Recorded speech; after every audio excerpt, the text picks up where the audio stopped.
The rain was the color of old pewter, scrubbing the already polished granite of the mausoleum steps.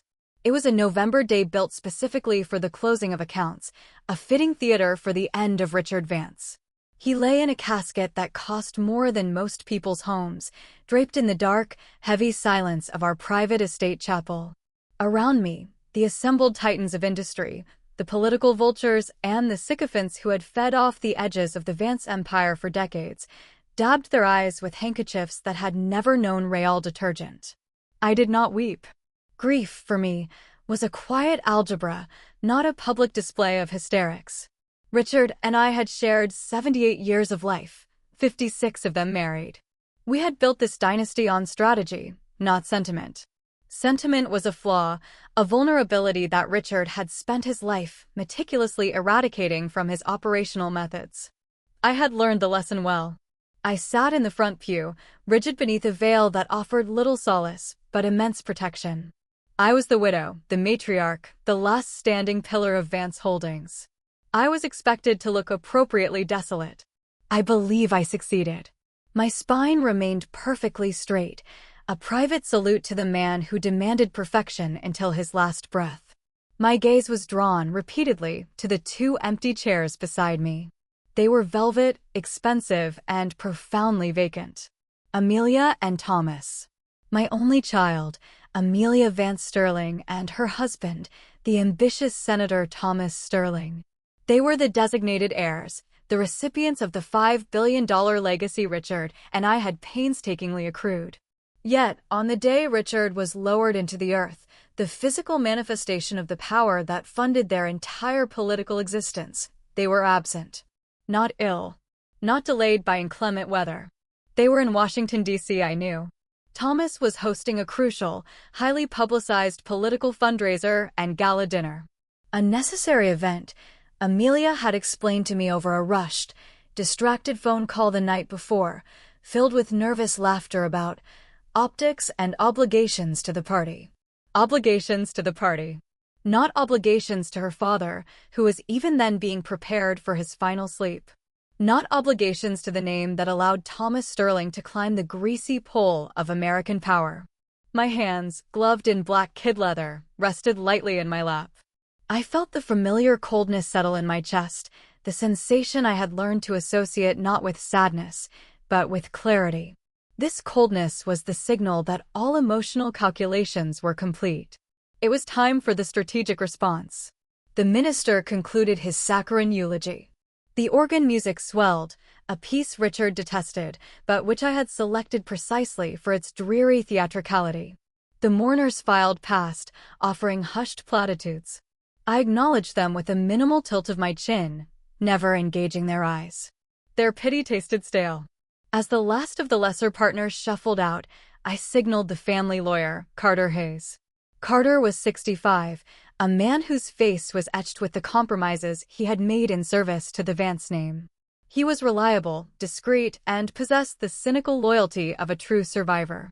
He waited patiently until the chapel doors were closed and the heavy silence returned, broken only by the persistent drum of the rain.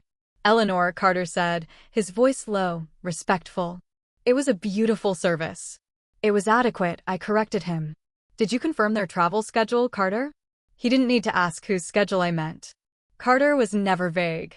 "Yes." Amelia and the senator arrived in D.C. at noon. They are scheduled to attend the gala beginning at 7 p.m. Senator Sterling is due to speak at 8:30.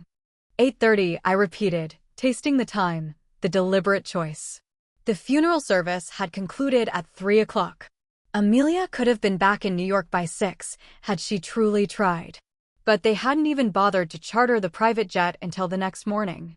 They prioritized the fleeting applause of the political class over the final goodbye to the man who signed their checks. A deep breath tightened my lungs. It was not anger that motivated me, or even despair, but a profound sense of disappointment in the structural integrity of my own bloodline. Richard had always feared this, the squandering of legacy, the entitlement that devoured duty. "The library, Carter," I commanded. Now, the library was the heart of the estate, a cathedral built of dark oak and the ghosts of thousand-page treaties. The air smelled of old paper, leather, and the faintest hint of Richard's preferred Cuban cigar, a phantom scent I knew I would be smelling for decades. I walked directly to Richard's massive mahogany desk. It was perfectly organized, as always. On the blotting pad lay a thin manila envelope, sealed with the Vance crest in red wax. Richard had prepared for everything. He always did. The only uncertainty was which of his contingency plans I would be forced to activate. I dismissed the servants with a glance, leaving only Carter and me in the cavernous room. "Retrieve the codicil, Carter," I said, sinking into Richard's enormous leather chair. The cold leather sighed beneath me.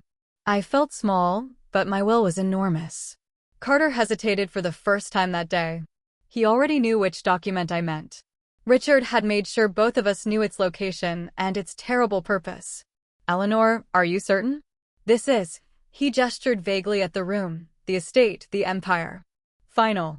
Richard's primary desire was to keep the assets consolidated, and Amelia is the only heir. I fixed him with a stare that had chilled boardrooms across Manhattan. Richard's primary desire was to ensure the integrity of the Vance name. The $5 billion is not a personal savings account, Carter.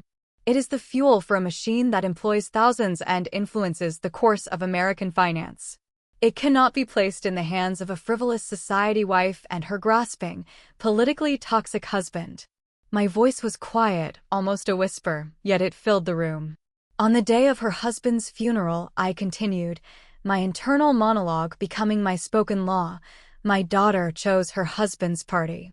This is a clear declaration of her priorities. She has shown she values the superficial glory of political validation over the very foundation that provides it. Carter understood. He always did. He retrieved a heavy, black folio from the safe hidden behind a false panel of books on Prussian history. The document inside was crisp, formal, legalistic. It was the secret contingency codicil, drafted 2 years ago when Thomas Sterling's political ambitions first began to display a worrying tendency towards recklessness and corruption.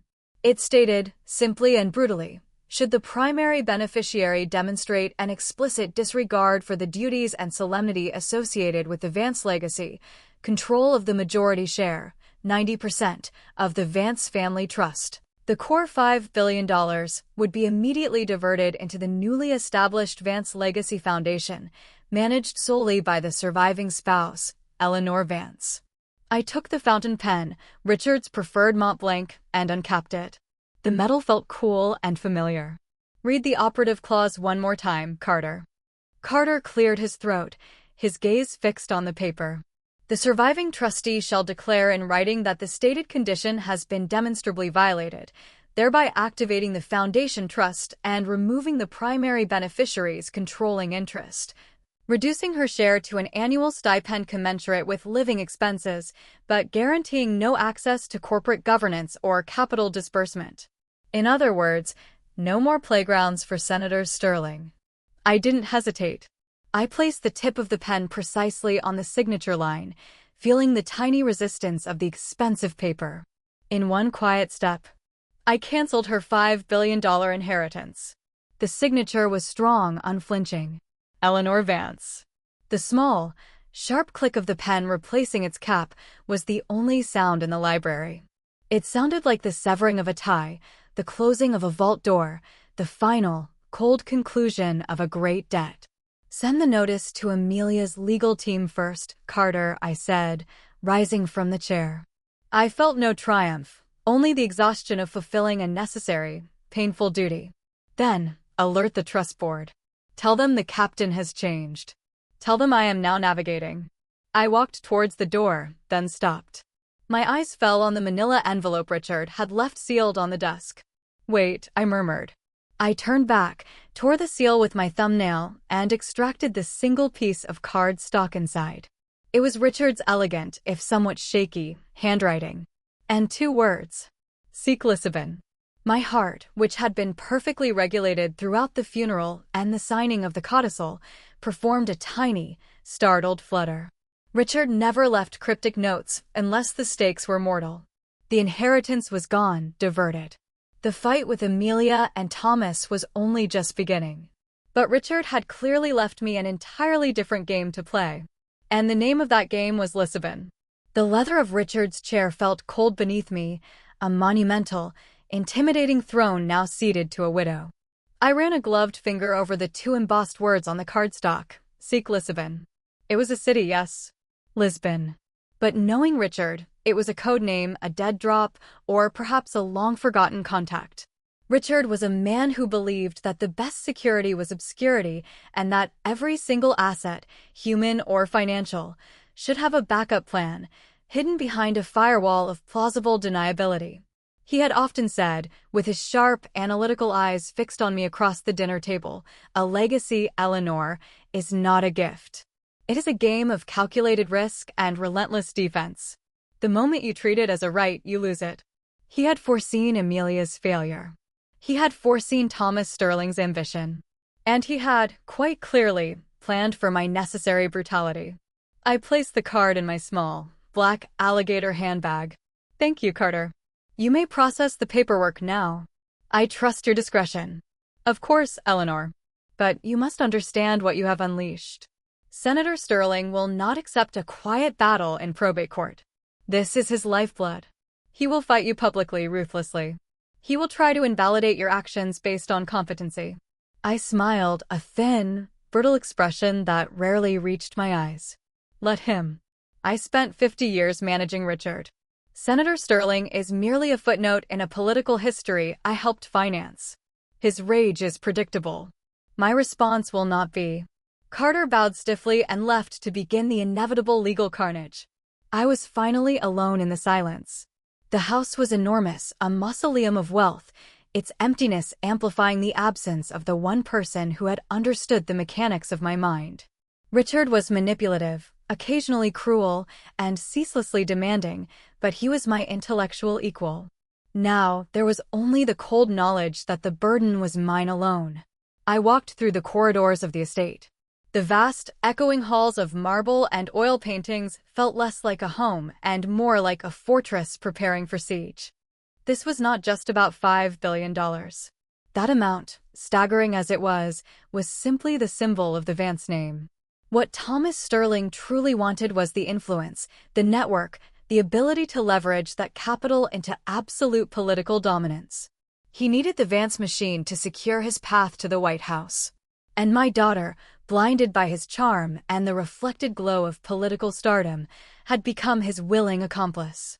The thought of Amelia brought a sharp, familiar ache. It was not maternal love that had withered long ago under years of her entitled detachment, but the regret of a failed project. I had raised a daughter incapable of understanding responsibility. Richard's death had merely illuminated the degree of her moral poverty. She had been willing to miss her father's burial for a cocktail party. That degree of neglect was not just rude, it was a betrayal of the very concept of family duty, the unwritten contract of the wealthy. My duty was now to the contract Richard and I had made, protect the legacy, even if it meant destroying the recipient. I spent the evening in my drawing room, meticulously reviewing the documents Carter had left, the structure of the Vance holdings, the complex web of offshore trusts, and the architecture of the new foundation. The complexity was dizzying, a masterpiece of financial engineering designed to resist any casual legal attack. Richard had been thorough. But I could not shake the single word, Lisbon. It was far too specific to be a metaphor. I spent an hour tracing Richard's last movements and phone records from the month before his sudden, fatal stroke. Everything was shielded, of course, but I noted a series of encrypted communications directed towards a secure line registered to a shell company in the Netherlands, a line he usually reserved for his most sensitive political intelligence gathering. And then a memory surfaced, triggered by the smell of the single glass of Lafroig I allowed myself. 15 years ago, Richard had taken an unexpected, solo trip to Portugal. He claimed it was a real estate venture. I knew better. Richard did not handle real estate unless it involved geopolitical leverage. I pulled out the safe deposit key I kept hidden in the lining of an antique jewelry box. This key opened a small safety deposit box downtown that Richard maintained completely separate from the corporate ones. It was his personal cache of secrets, the things even Carter didn't fully know about. My driver, Jenkins, took me downtown just after midnight, slipping through the empty streets of Manhattan like a ghost. At the heavily fortified private banking vault, I signed the necessary waivers. Inside the small box was not cash or jewelry, but 3 items. 1. A prepaid burner phone, completely clean. 2. A large, antique brass key. 3. A miniature, framed photograph. The photograph was slightly blurred, an image taken perhaps 30 years ago. It showed a woman, sharp-featured, with short, dark hair, wearing the severe, practical clothing of a field agent.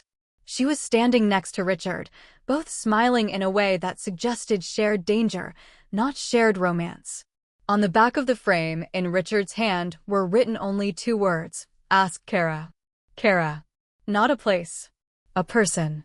My mind raced. Kara. A name from the distant, shadowed history of the Cold War era, when Richard was doing financial consulting in emerging markets, which was code for high-level espionage funding and asset acquisition. Kara had been one of his operatives, fiercely loyal, deeply resourceful, and entirely off the grid. Lisbon was likely her last known rendezvous point, or perhaps the location of something she guarded. This was far beyond a squabble over a will. Richard hadn't just left me an inheritance to manage, he had left me a crisis to defuse. A crisis involving deep secrets, intelligence contacts, and a name that Thomas Sterling was perhaps seeking to exploit. The cold clarity returned, sharper than before. I was 78, a grieving widow, and now, unwittingly, a strategist in a game of political subterfuge. I found myself anticipating the fight with a strange, dark exhilaration. I left the bank, the burner phone heavy in my pocket, the brass key feeling like the key to a secret engine. The battle for the Vance money would be brutal and public. But the battle Richard had primed me for, the battle involving Lisbon and Kara, was secret, subtle, and perhaps deadly. I was ready for both. The next morning, the storm broke. Not the weather, but the media.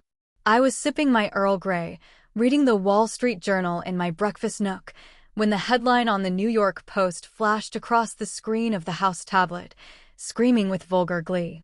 Vance widow inheritance meltdown.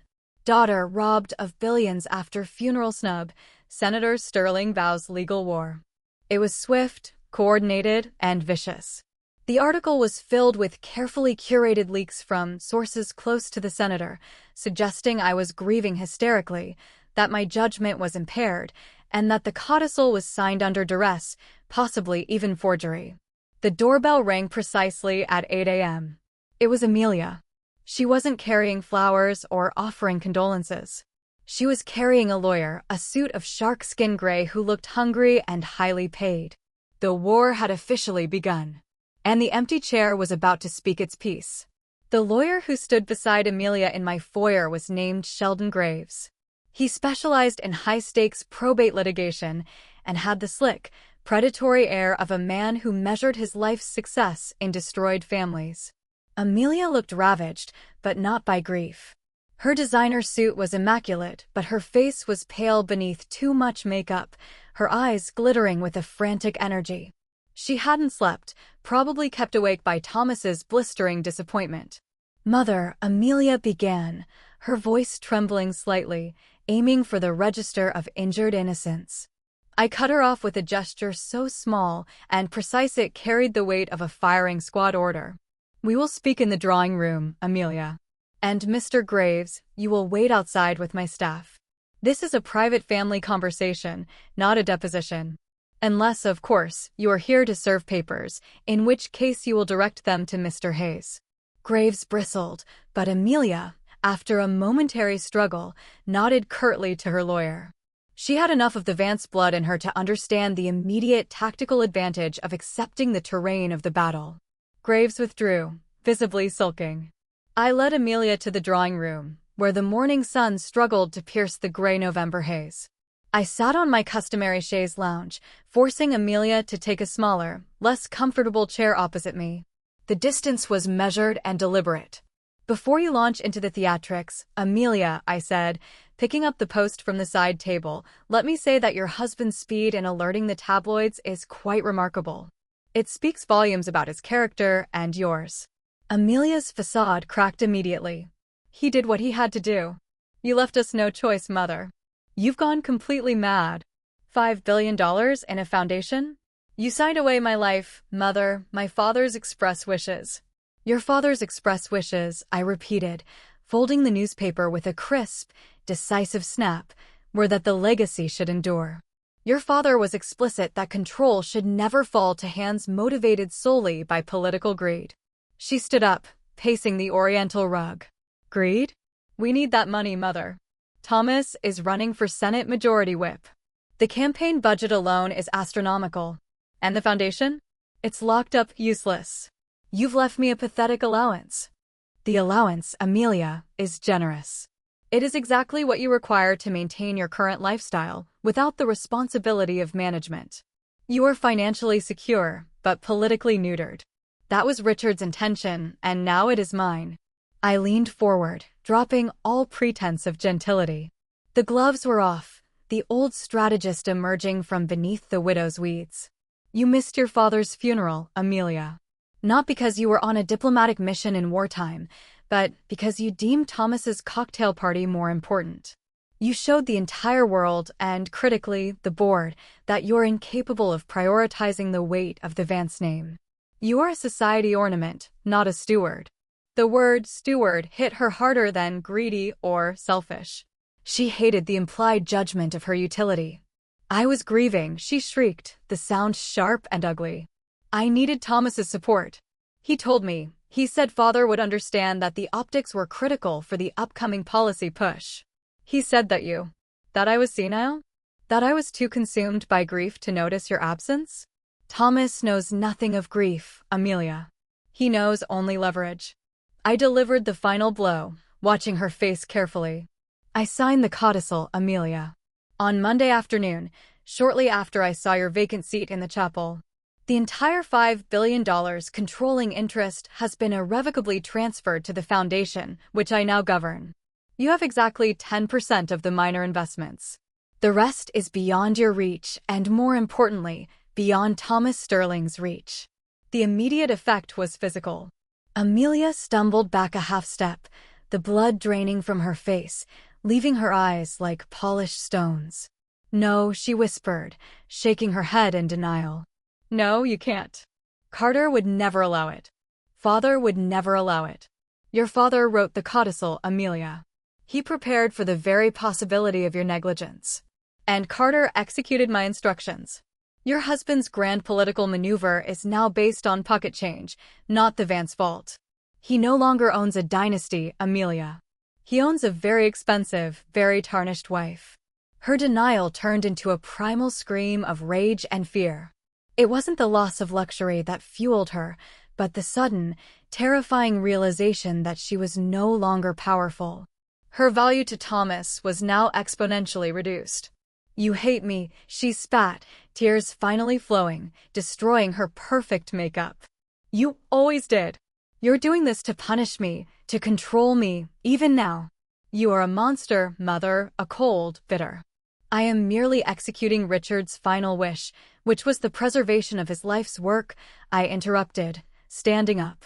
The height difference allowed me to dominate the space. The time for hysterics is over, Amelia.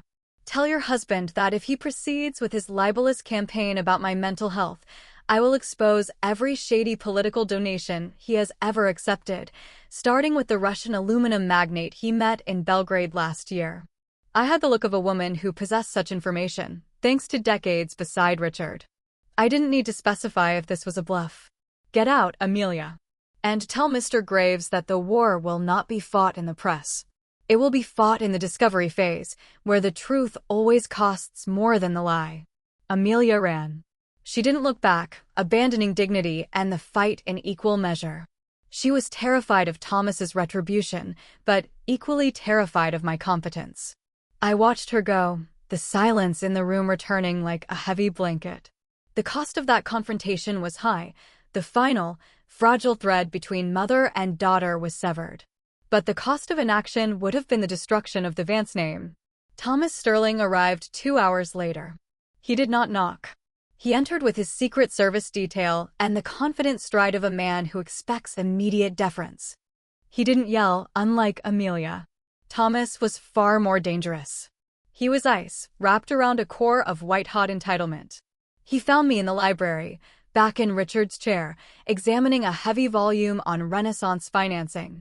"Eleanor," he greeted me, his voice perfectly modulated, projecting concern and disappointment. "What is this farce? This reckless, petty act?" "It is neither petty nor reckless, Senator," I replied, not looking up from the book.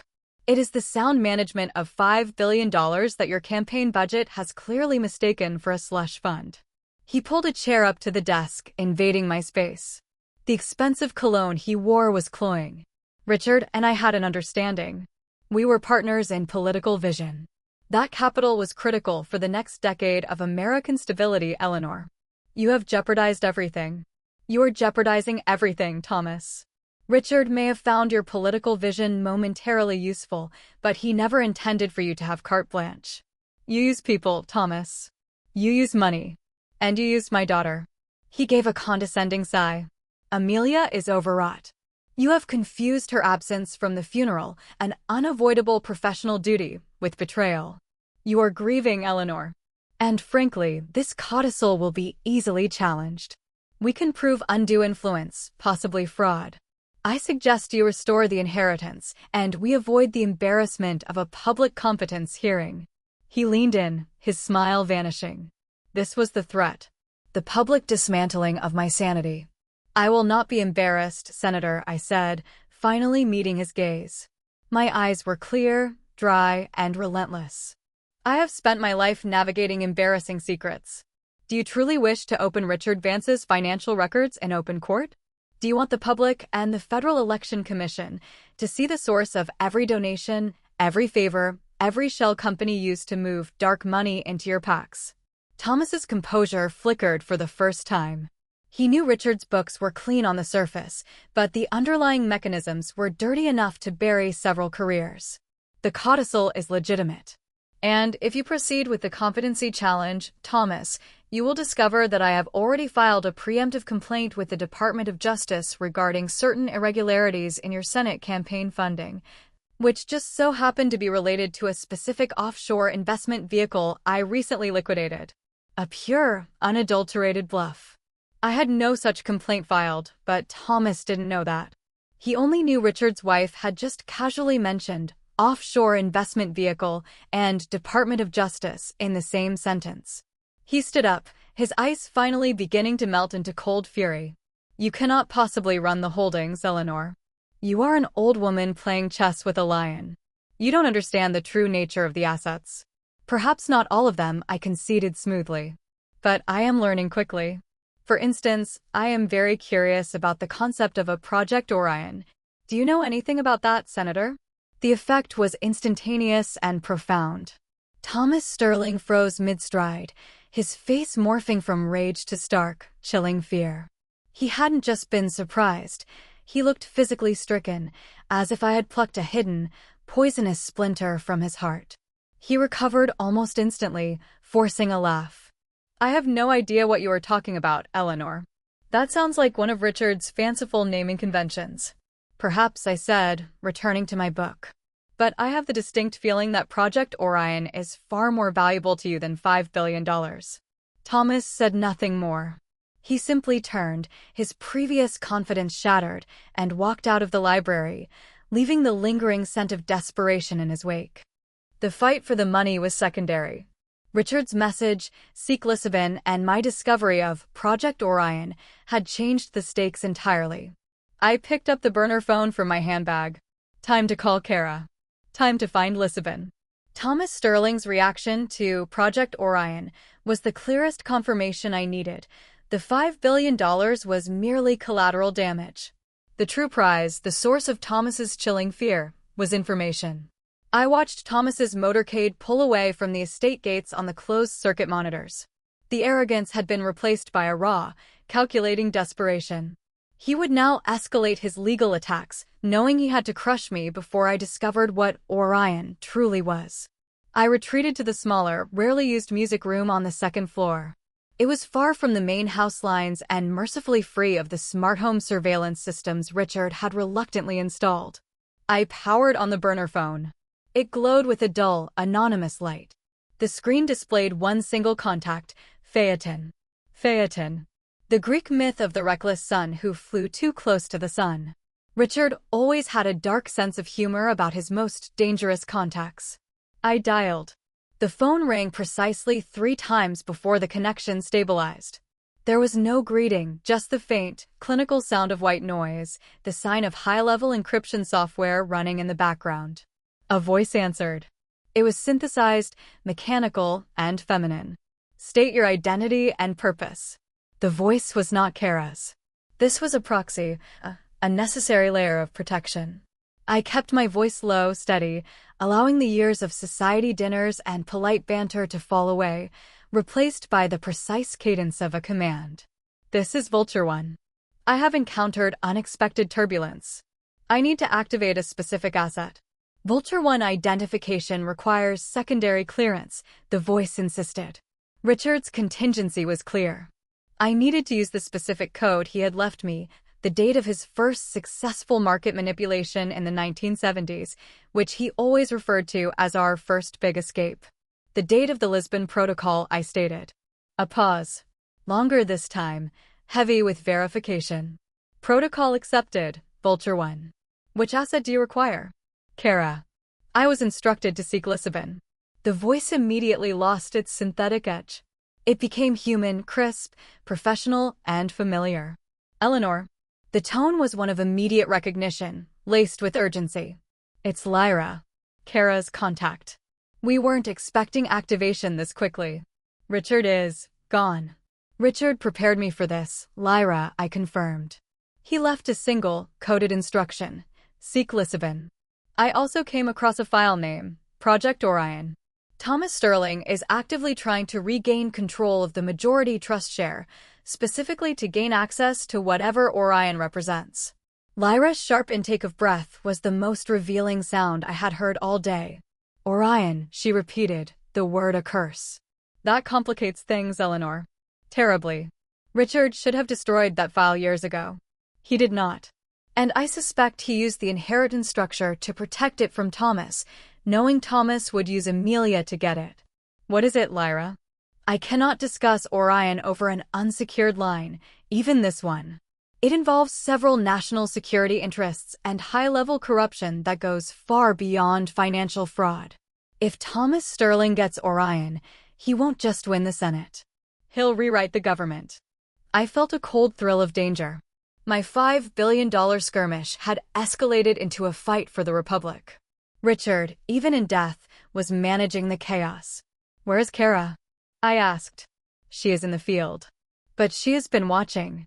Richard ensured she had a trigger on certain key events. Your move against Amelia was that trigger. She knew you would act the moment Thomas crossed the line of decency. Then she should know how imminent the threat is. Thomas has already initiated legal proceedings to declare me unfit. She knows. Eleanor, you need to be safe. We need to meet soon. And you need to bring whatever Richard left you regarding Orion. I only have the name and the coded card, I admitted. Richard's main papers are in a secure location, which I have not yet accessed. Lyra gave me the coordinates for a meeting, a secluded, old-money tea room in the Upper East Side, the kind of place where no one ever listened because they were too busy broadcasting their own importance. A place I would frequent without raising suspicion. Tomorrow, 4 o'clock, the Willow Room. Ask for Mrs. Sinclair's table. Come alone. Do not wear any jewelry with tracking chips. And Elia, Lyra paused, her voice hardening with genuine concern. Be aware. Thomas Sterling may be a senator, but he operates like a predator. If he knows you are close to Orion, your life is not insured by Richard Vance's will. Noted, I said calmly. I prefer being the predator, Lyra. I disconnected the call, wiping the phone clean and placing it back in the hidden lining of my handbag.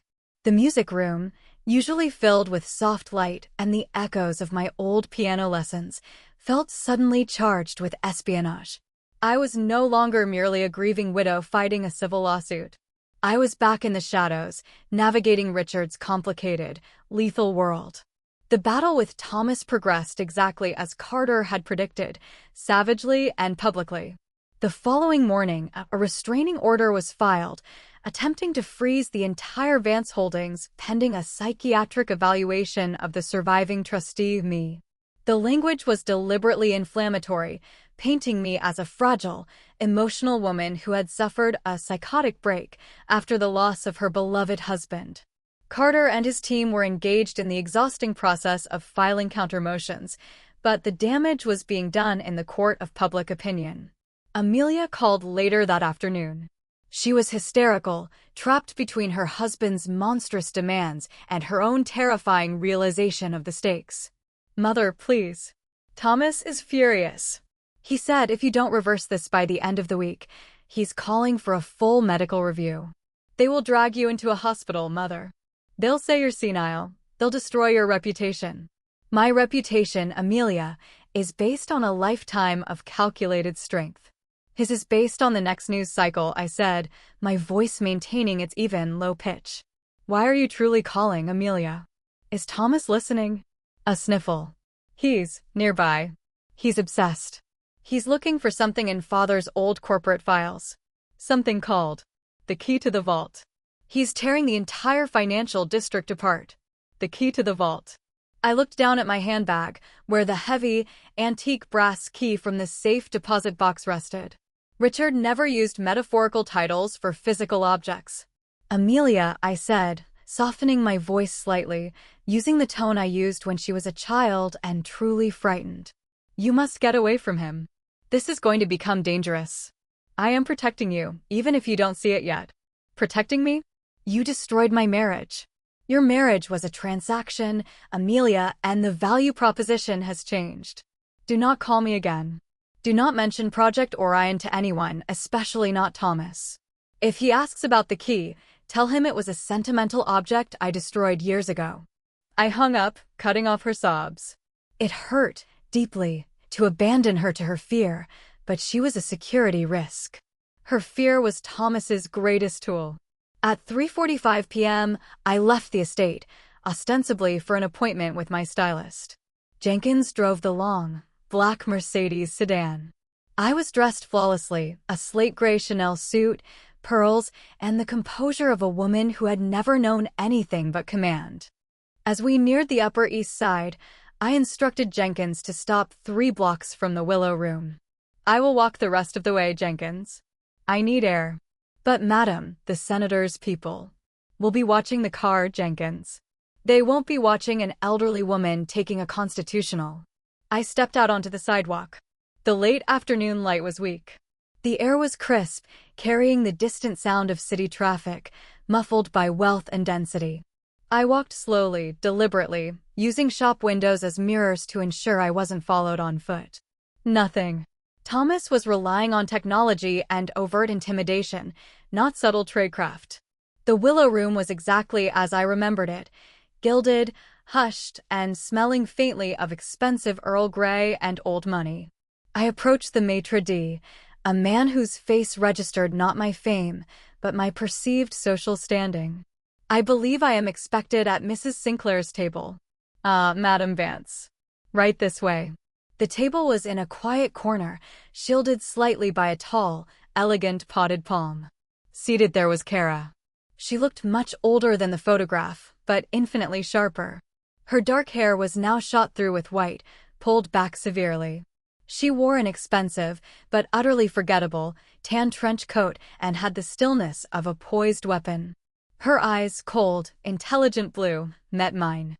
There was no warmth, only instant, absolute recognition. "Eleanor," she said, her voice a low contralto, without inflection. She gestured to the empty seat. "It has been a very long time since Lisbon." I sat down, feeling the subtle tension in Kara's posture. She was drinking only clear water. No tea, no scones, nothing to impair her focus. "Lisbon was the last time Richard and I worked together, officially," Kara began, skipping all pleasantries. "It was 1993. A complex transaction to move high-value intellectual property out of a collapsing nation, funded by Vance Holdings. Richard was the architect. I was the removal specialist. He left me the name Lisabon and 2 other items, a burner phone and this. I subtly pushed the antique brass key across the pristine white tablecloth. Kara didn't touch it. Her eyes analyzed the object, noting the specific patina of the metal and the complex wards cut into the brass. "The key to the vault," she murmured. "Thomas Sterling is looking for this." I heard the chatter. Richard did this perfectly. He knew Thomas would track the money, but never the mechanism. What does it open? Not a safe deposit box. Not a server. It opens a physical vault containing the original hard files on Project Orion. The true files. The documents Richard deemed too sensitive for even his encrypted servers. And Project Orion? I pressed. Thomas Sterling became visibly terrified when I mentioned the name. Kara leaned closer, her voice dropping to a near whisper that was entirely lost in the polite, surrounding din of clinking china and hushed gossip. Project Orion is not a financial asset, Eleanor. It's a political bomb. It is the comprehensive, irrefutable evidence of a massive, coordinated intelligence operation executed by a specific foreign entity, let's call them the adversary, to strategically destabilize key American infrastructure, targeting specific high-profile politicians and their influence networks. I processed the terrifying implication. Thomas Sterling is one of those targets. He is worse than a target, Eleanor. He is an asset. Orion contains the proof that Senator Sterling has been compromised for over a decade. He has been taking laundered funds, providing legislative influence, and passing on critical national security information. He's been bought and paid for. My blood ran cold, far colder than the winter air outside. Richard had always played dirty, but this was treason. And the $5 billion? The $5 billion was Thomas's insurance policy. It was the financial leverage he needed to complete the ultimate transfer of power, giving the adversary effective control over a significant branch of the U.S. government. Kara's eyes hardened. Richard knew this. He discovered the depth of Thomas's compromise about 3 years ago, which is why he drafted that ruthless codicil. He knew if the money went to Amelia, Thomas would bleed the fund dry, using it to finalize his betrayal. I finally understood the full, chilling scope of my husband's last strategic move. He hadn't just protected his wealth, he had tried to protect the country from the very people he had enabled through his business dealings. So, by transferring the inheritance to the foundation, I stripped Thomas of the final capital required to complete his scheme, I summarized. Precisely. You cut the oxygen line. He is suffocating now, which is why he is attacking your sanity so viciously. He needs that money, and he needs those files destroyed before they can be leveraged against him. The realization hit me with the weight of a physical blow. Amelia was not just a neglected daughter, she had been a pawn, unknowingly facilitating her husband's treason. Richard's seemingly cruel decision to disinherit her was the ultimate act of protection, saving her from complicity. "Where's the vault?"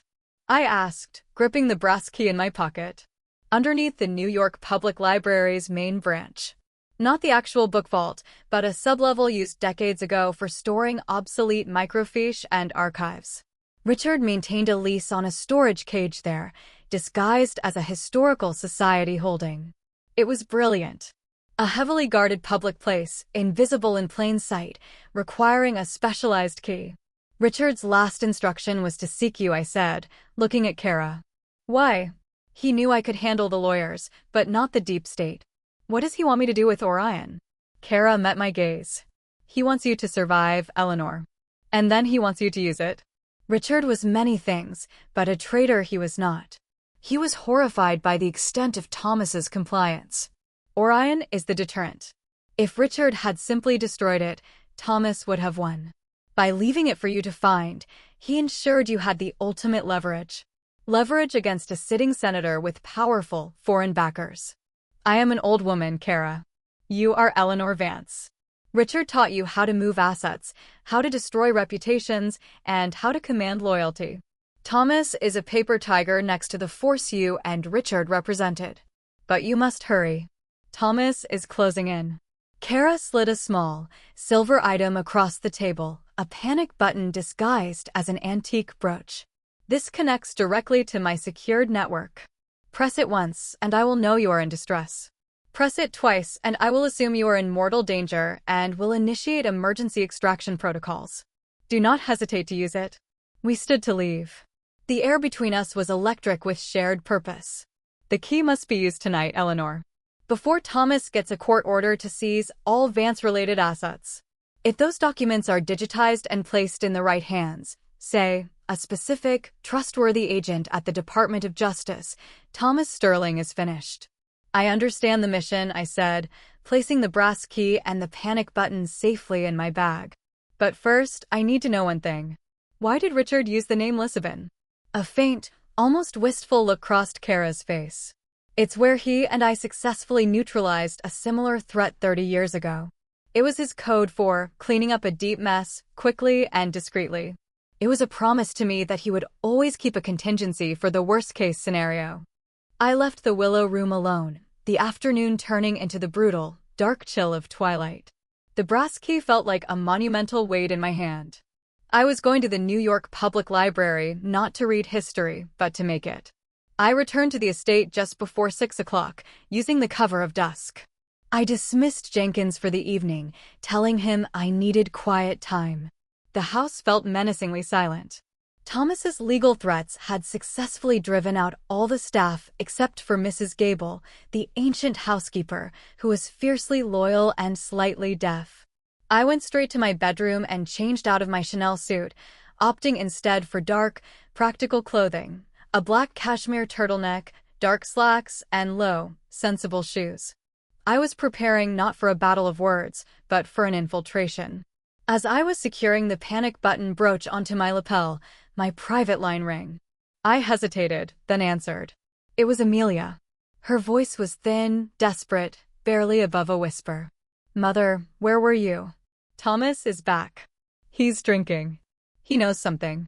He's found something in Father's desktop files, a reference to a physical archive and a location code. My heart hammered. He was closer than I thought. Richard's systems weren't perfect. What location code, Amelia? I don't know. He locked his study door. But he was yelling at his assistant, something about the archive under the lions. Mother, what does that mean? He sounds like he's going to commit murder. The lions. The massive stone lions, patience and fortitude, that guarded the main entrance of the New York Public Library. Thomas knew the location. He was moving now.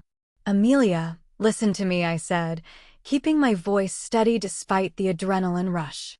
You must leave the house immediately. Go to the apartment we kept in Boston. Now. Do not tell Thomas where you are going. Just leave. But Mother, if he finds the files, he said he'll bury you. He said. I know what he said. Your only chance for safety now is distance. Go. I hung up before she could protest further. I couldn't save my relationship with my daughter, but perhaps I could save her life. I grabbed the key and my bag.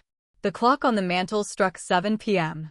I had mere hours, possibly minutes, before Thomas Sterling would arrive at the library, using his political influence to bypass security and seize the vault.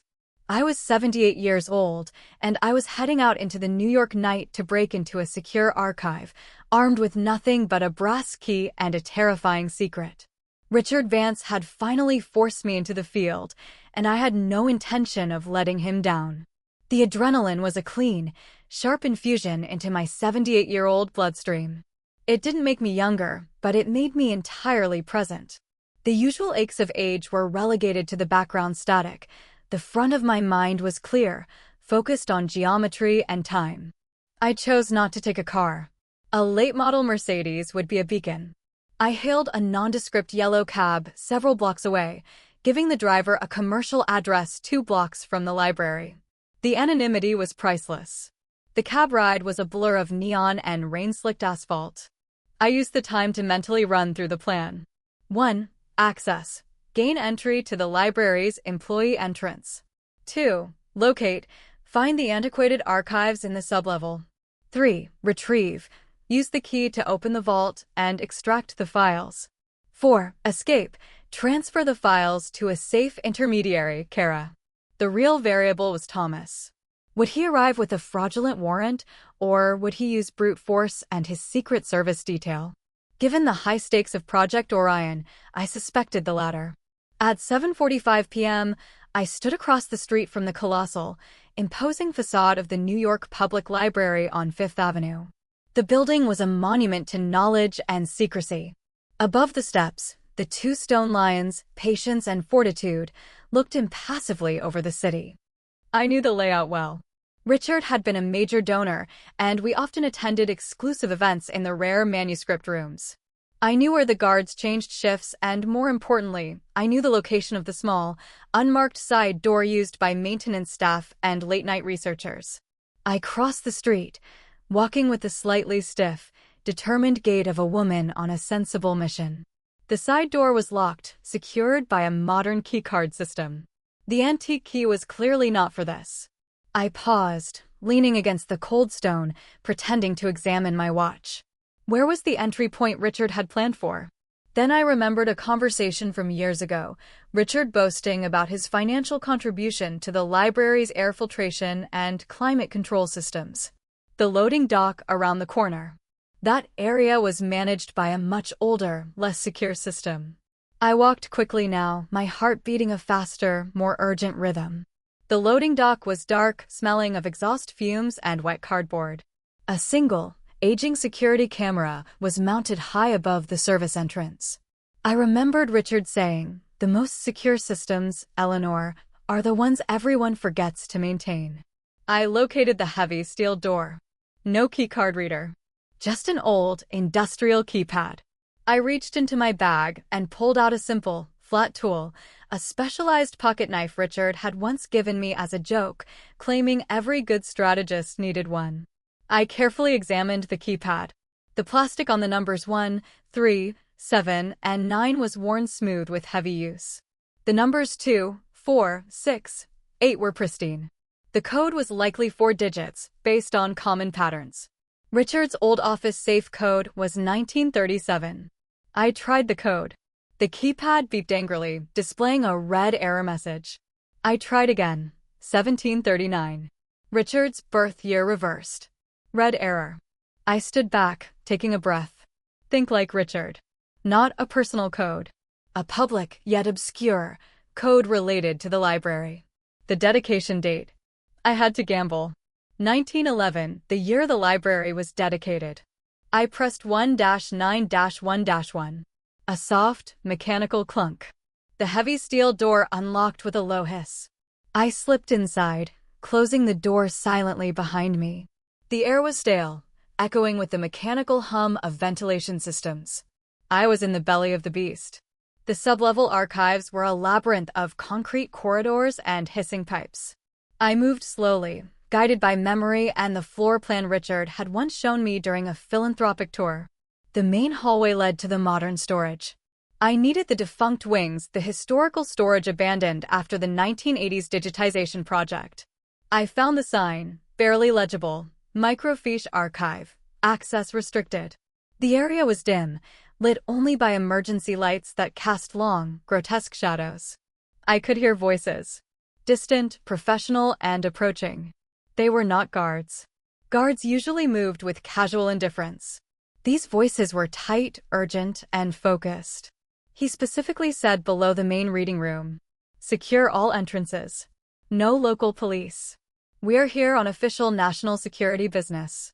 Thomas. He had used his political power to bring in federal muscle. They believed they were protecting the country. They were, in fact, protecting a traitor. I flattened myself against a cold concrete wall, listening to the heavy footsteps echoing down the corridor. They were moving towards the modern archive entrance, probably misinformed by Thomas about the precise location. I seized the momentary distraction. I raced down a parallel, forgotten corridor, a narrow passage built for utility access. The passage ended at another, smaller door, rusty and obviously unused for years. The sign above read, "Vance Historical Society Donation Locker 412. This was it. The vault. I pulled out the brass key. It fit perfectly into the ancient lock. With a squeal of rusty metal that sounded deafening in the silence, the lock turned. I pushed the heavy door open. Inside was a small, climate-controlled room. It wasn't a vault in the cinematic sense, but a reinforced storage cage. Inside, resting on a dusty shelf, was a single, heavy, metal box, the size of a briefcase. It was dark green, secured with a combination lock. I moved to the box, my hands shaking slightly, not from fear, but from the realization that I was standing on the precipice of my own country's history. The combination lock. Richard's mind game. I ran through the usual possibilities. Wedding anniversary. Amelia's birthday. Nothing felt right. This box protected Orion. The code had to reflect the secret. Lisbon. The year of the protocol. 1993. I carefully dialed 1-9-9-3. The lock clicked open. I lifted the lid. Inside, resting on soft velvet, were two things: a dozen thin manila folders, labeled with precise, military numbering, and a flash drive. As I reached for the files, a sound pierced the silence, the heavy, metallic reverberation of a steel door being ripped open in the main corridor. They had found the archive entrance. I quickly snatched the files and the flash drive, stuffing them into my large handbag. I didn't have time to reseal the box. I turned just as a powerful flashlight beam cut through the dust-filled air of the utility corridor. Freeze. Federal agents. Drop the bag. Standing in the doorway was a man in a dark suit, built like a brick wall, pointing a heavy black weapon directly at my chest. He wasn't a political operative. He was serious, professional security. "I am Eleanor Vance," I stated calmly, raising my empty hands. "I have authority here. This property belongs to the Vance Historical Trust. The Vance Trust is under federal hold, ma'am. Drop the bag now." Behind him, I heard the rapid, confident footsteps of Thomas Sterling. "A bit slow, Eleanor," Thomas's voice drawled, dripping with triumphant contempt. He pushed past the agent. He saw the open box, the empty space. His eyes, in the harsh light, were maniacal. "She took it. The Orion files. Get the bag." The agent lunged. I reacted not with speed, but with instinct. I threw the heavy metal box at the agent's head. It was a distraction, a brief, sharp impact. The agent stumbled, his aim wavering. That was the crucial second. I spun and bolted into the dark, narrow utility tunnel that ran beneath the main floor. I moved with a desperate, shocking agility born of panic and absolute necessity. "Stop her.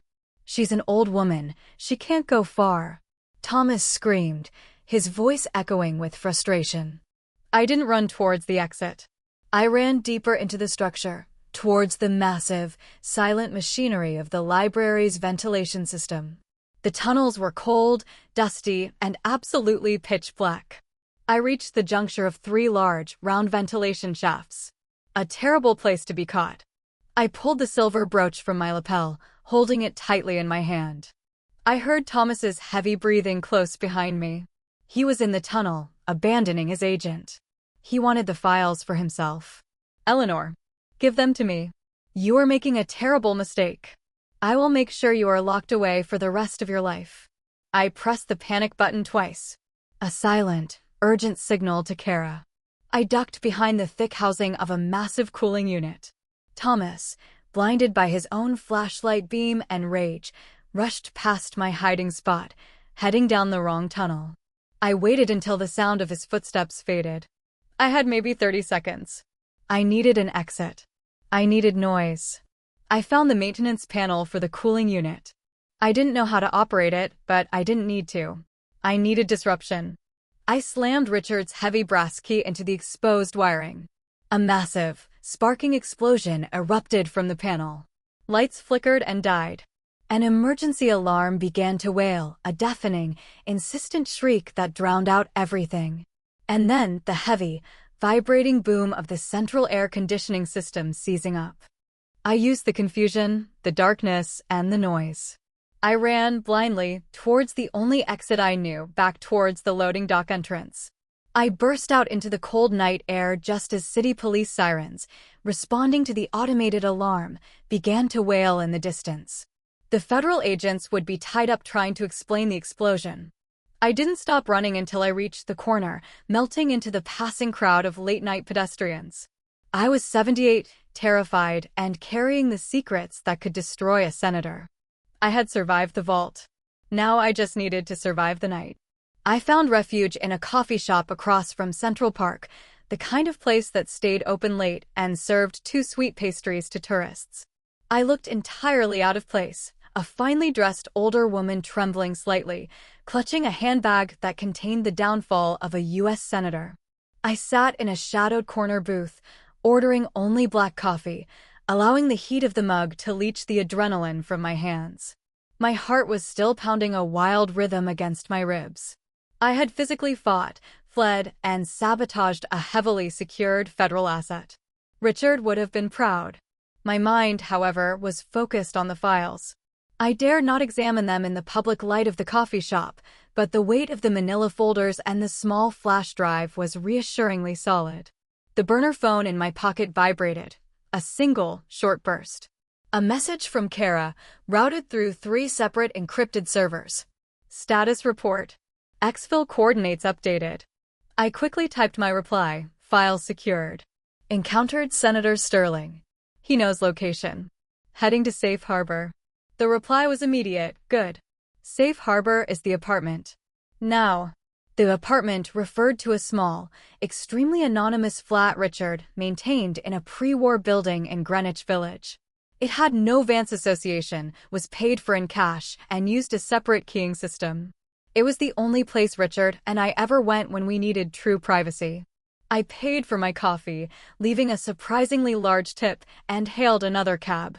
The Greenwich Village apartment was sterile and sparsely furnished, a true safe house. It smelled of ozone and fresh paint. Richard had paid someone to deep clean it regularly, removing every trace of presence. I bolted the heavy, double-locked door and finally allowed myself to relax the iron grip on my composure. I sank onto the small, utilitarian sofa, my legs aching, my mind whirling. I pulled out the manila folders and the flash drive. The files were meticulously organized. They contained photocopies of bank transfers, satellite photographs, intercepted communications, and handwritten notes. But the most damning evidence was clearly on the flash drive. I powered on the old, secure laptop Richard had kept hidden in the apartment's wall safe. I inserted the drive.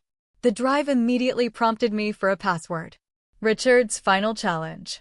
What was the one thing Richard Vance valued above all else? Not money, not power, but the continuity of his existence, the idea of himself. I typed in, Vance Legacy. Access granted. The drive opened into a single folder labeled Orion. Do not open. I opened it. Inside were hundreds of documents, cross-referenced and cataloged. They were damning. The core document was a 50-page dossier, compiled by Richard, titled, Sterling Compliance Assessment. I began to read, and the cold theoretical knowledge I had gained from Kara solidified into grotesque, factual horror. The documents outlined a systematic arrangement.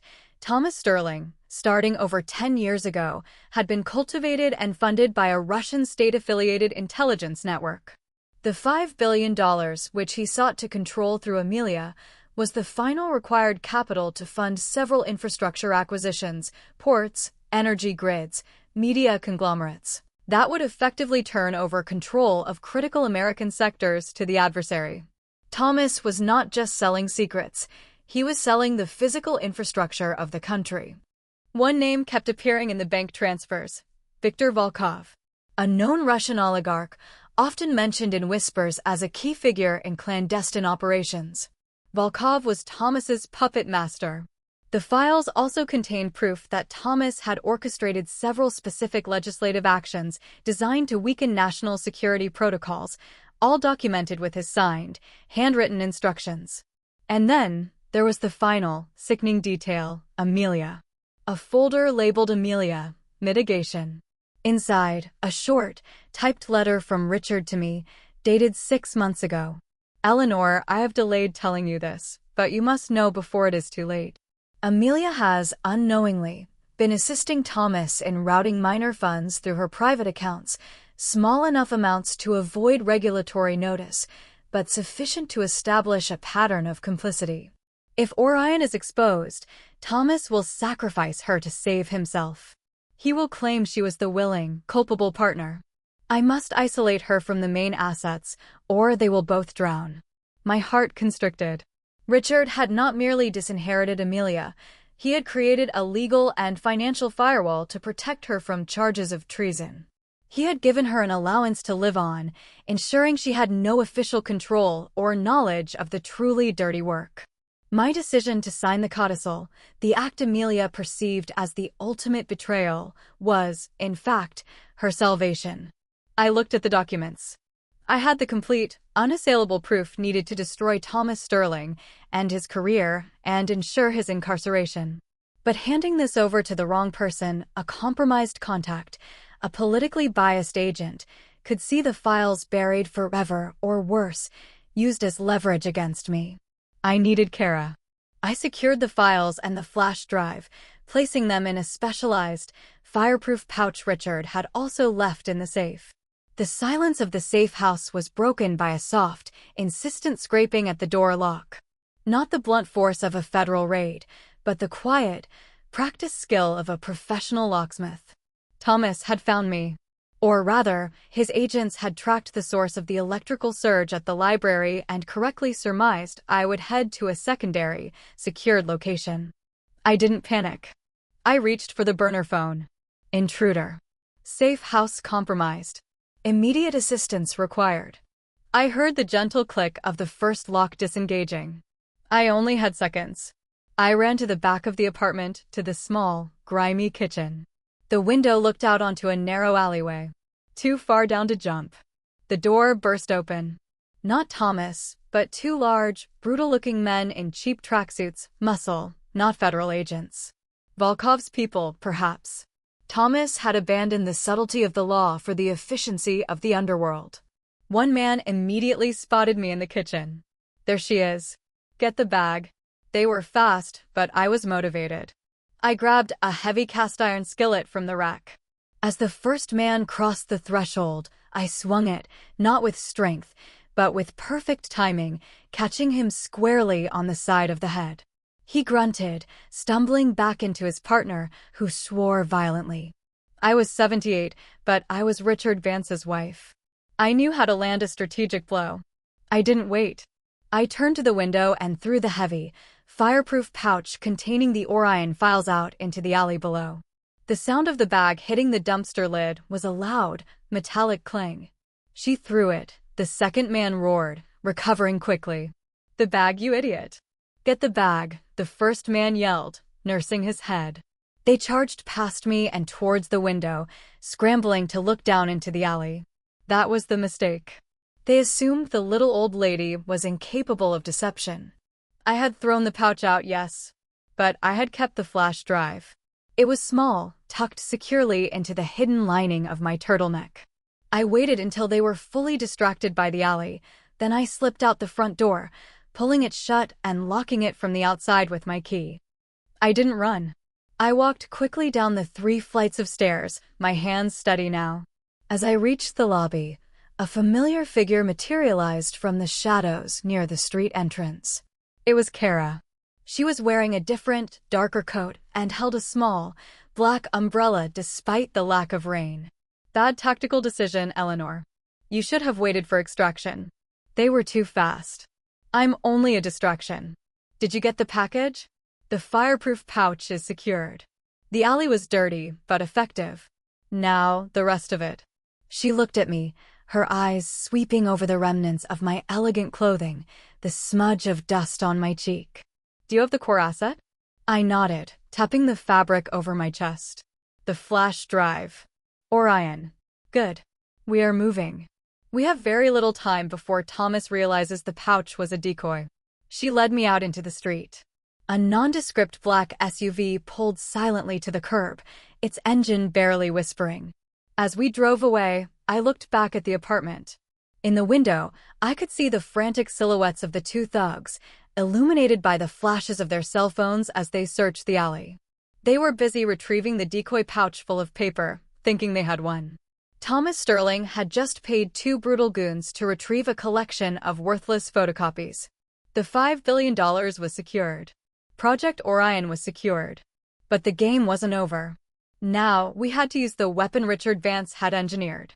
The black SUV, driven by a silent, efficient young woman, navigated the city with the surgical precision of a hawk.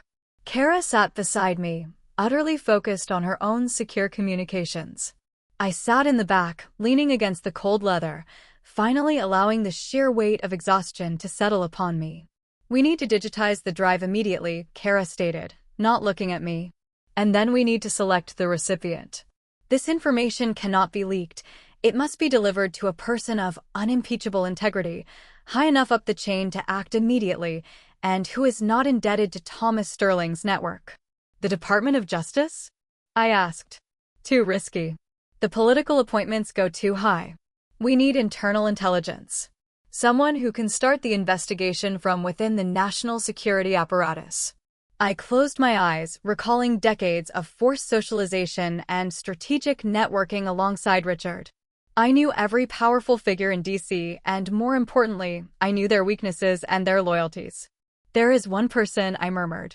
"He owes Richard nothing, but he respects the framework of the nation. He is rigid, moral, and utterly untouchable by Thomas Sterling's corruption. He is the Director of National Intelligence." Kara turned slightly, a ghost of approval in her eyes. "Richard's old rival, Director Hayes? A difficult man. Difficult, but predictable. He hates Richard, which means he is not loyal to Richard's shadow. But he loves the ideal of America. If he sees proof of treason, he will act without question." "Agreed. We need a meeting. And we need to offer him something he cannot refuse: the destruction of his political enemy, Thomas Sterling." We were heading out of Manhattan, towards the relative anonymity of a safe house complex in suburban New Jersey. The transition from the chaos of the city to the sudden quiet of the suburbs was jarring. The safe house was a bland, unassuming property that blended seamlessly into a neighborhood of similar houses. It was equipped with the best security money could buy, completely invisible to the casual eye. Inside, I was directed to a small, windowless office where a bank of sophisticated encryption hardware hummed softly. The young driver, who was Kara's technical specialist, was already setting up. I handed the flash drive over. "Orion. The core intelligence." While the specialist began the meticulous process of downloading and securing the files, Kara spoke. "Thomas Sterling will now assume you are armed and desperate. He will use every resource, legal, political, and frankly, criminal, to locate you. The only way to stop the attack is to preempt it with an unanswerable blow."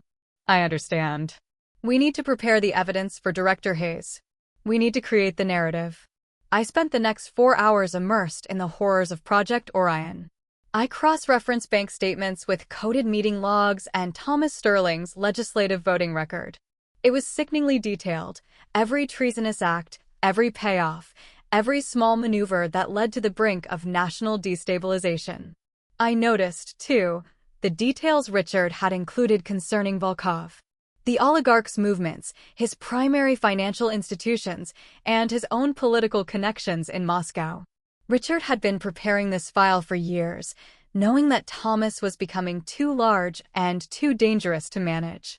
As dawn began to break over the New Jersey landscape, Kara's technical specialist handed me a small, metal-cased hard drive. "The files are mirrored and encrypted. Only Director Hayes' secure lab can decrypt them. This is the package. Now we need to deliver it," I said, stretching my stiff neck. I looked at Kara. "I need to make the contact. He won't meet with a known ghost like you. He will meet with the matriarch of the Vance Empire, who is currently being branded a lunatic by the New York Post." "You are going to walk into the lion's den, Eleanor," Kara warned. "I am going to bring the lion a meal," I corrected her. "And the appetizer will be his career stability. The main course will be the treasonous Senator Sterling." The meeting was arranged for 9 a.m. in a highly secured, nondescript government building in Northern Virginia.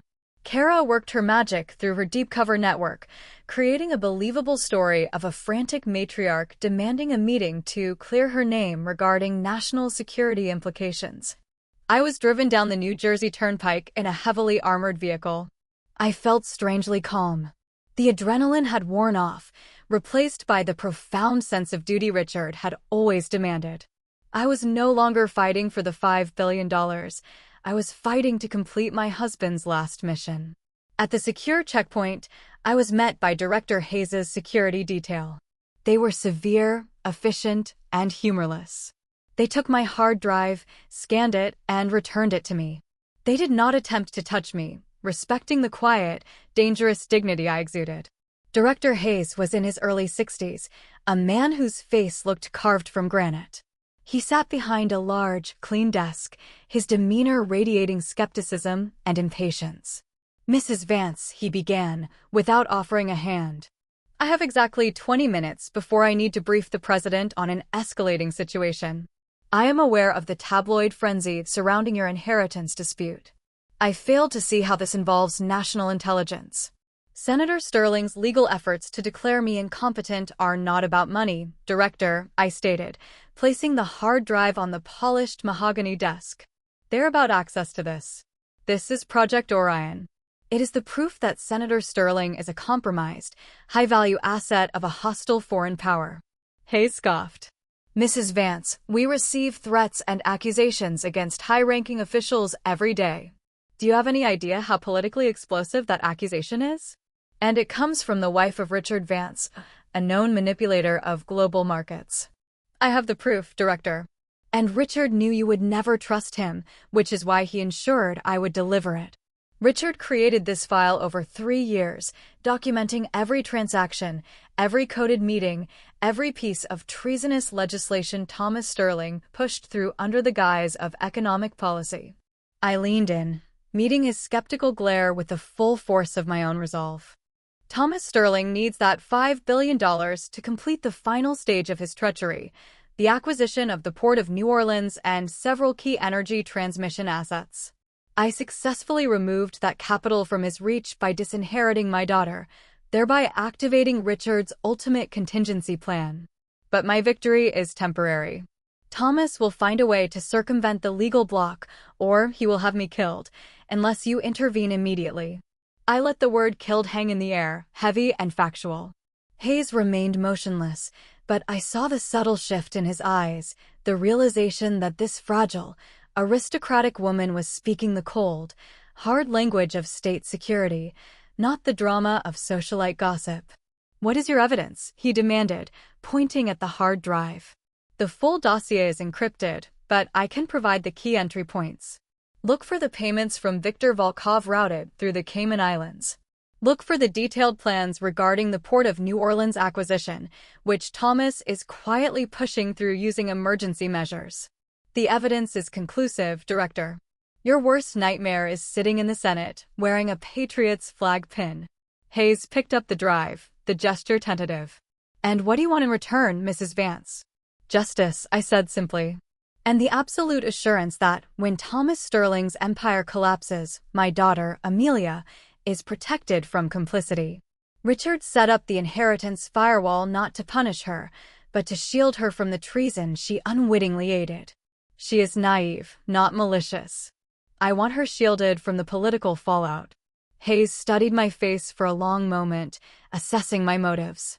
He saw not a grieving widow, but a relentless protector of her legacy, even if that legacy was now purely moral. "I cannot promise her legal immunity, Mrs. Vance. But if the evidence is as overwhelming as you claim, and she has no controlling interest, she will be peripheral." "That is sufficient," I said. "One last thing," Hayes said, turning the drive over in his hand. "You have waged war against Thomas Sterling using financial and intelligence methods that suggest deep experience. Where did Richard Vance get this network, Mrs. Vance?" I allowed a brief, tired smile. "Richard Vance taught me that the only true power in this world, Director, is knowing where the bodies are buried. And Thomas Sterling is about to learn that I am an excellent undertaker." I rose from my chair, the meeting concluded. I had delivered the weapon. Now I simply had to wait for the explosion. The immediate consequence of my meeting with Director Hayes was a profound, unnerving silence. For 12 hours, the media frenzy around my psychotic break and the inheritance dispute seemed to stall. The New York Post ran an identical headline about my supposed senility, but the fire was gone. The accompanying articles lacked the fresh, coordinated vitriol of the day before.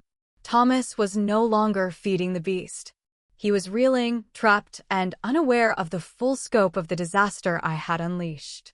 He assumed I had merely delivered damning financial dirt on his campaign funding. He did not yet know that his entire life had been handed over to his greatest institutional enemy. I remained in the safe house, monitored by Kara and her team. I was safe, but utterly isolated. I watched the news obsessively, waiting for the first crack in Thomas's perfect facade. At 7 p.m., the crack appeared. It was not a headline, but a single, cryptic report on a major news network. The reporter stated that Senator Thomas Sterling had unexpectedly canceled all upcoming appointments, citing unforeseen family and health matters. This was the professional code for, "The feds are circling." An hour later, the official, devastating confirmation came. A carefully worded statement from the Department of Justice announced a joint investigation with the Director of National Intelligence into severe irregularities involving financial lobbying and national security. No names were mentioned, but the reference to a high-ranking senator was enough to send the political world into a spiral. Thomas was under formal investigation. His career, his influence, and his grand, treasonous scheme were crashing down. I felt no elation. Only a grim, sober finality. Richard's last game was won. The quietest victory is often the most painful. With Thomas distracted by the rapid collapse of his political life, I had time to focus on the last remaining piece of the puzzle, Amelia. She was still in the Boston apartment, safe but terrified. I knew Thomas would be calling her, demanding information, or trying to implicate her to save himself. I had to talk to her before the media tsunami hit, exposing her unwitting role. I used the encrypted phone, routing the call through a burner to her private line. Amelia answered immediately, her voice strained with exhaustion and fear. "Mother? Where are you?" "The guards are gone. Thomas is locked in his study, and his people are saying horrible things." "I know, Amelia. Thomas Sterling is under federal investigation. His career is over."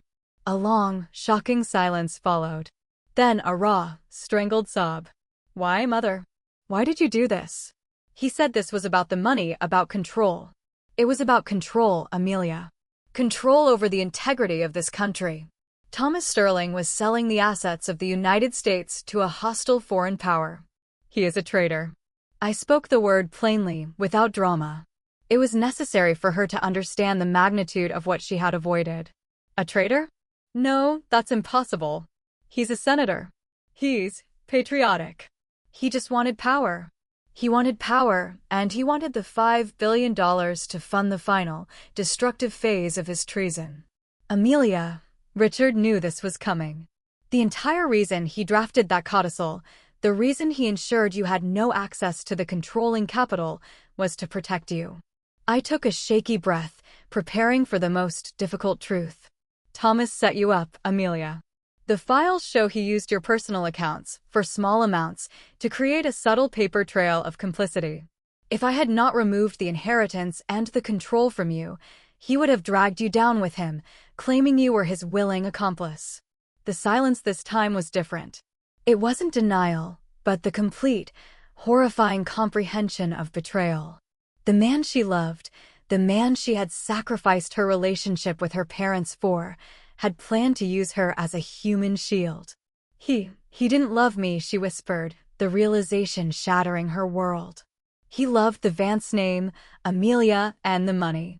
You were merely the vehicle. Your father knew that.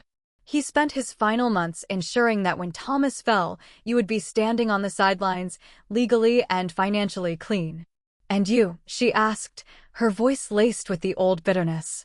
You protected me by destroying me, by making me a pauper? I protected you by making you safe. You have a generous, protected stipend. You have no influence, which means you have no liability.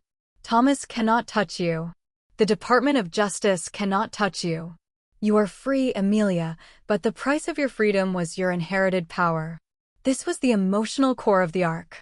The entitled daughter realizing her lack of power was her greatest protection.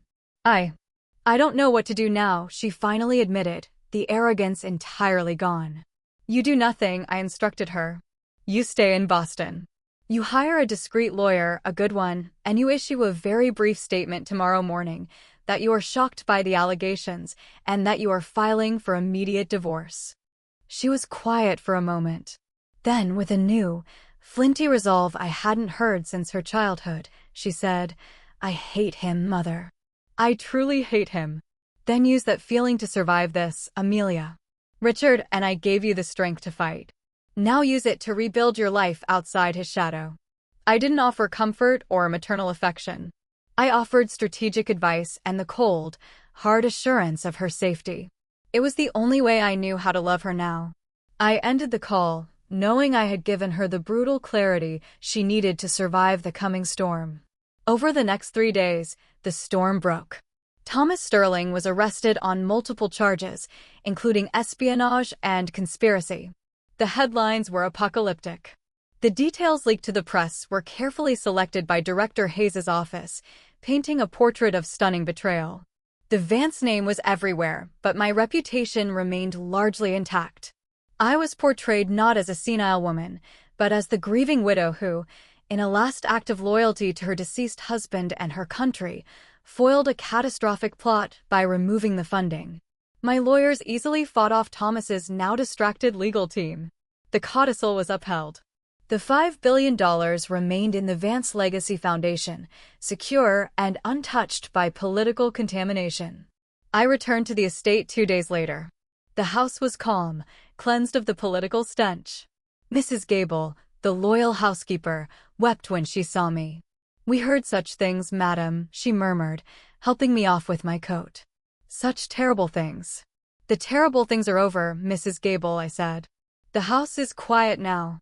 I went straight to Richard's library. The massive chair still waited. I sat down, feeling the heavy, familiar silence. The victory was complete. Thomas was neutralized. Amelia was safe, albeit shattered. The legacy was secure. But the isolation was absolute. Richard was gone, and my final, strategic act had pushed my daughter beyond the point of return.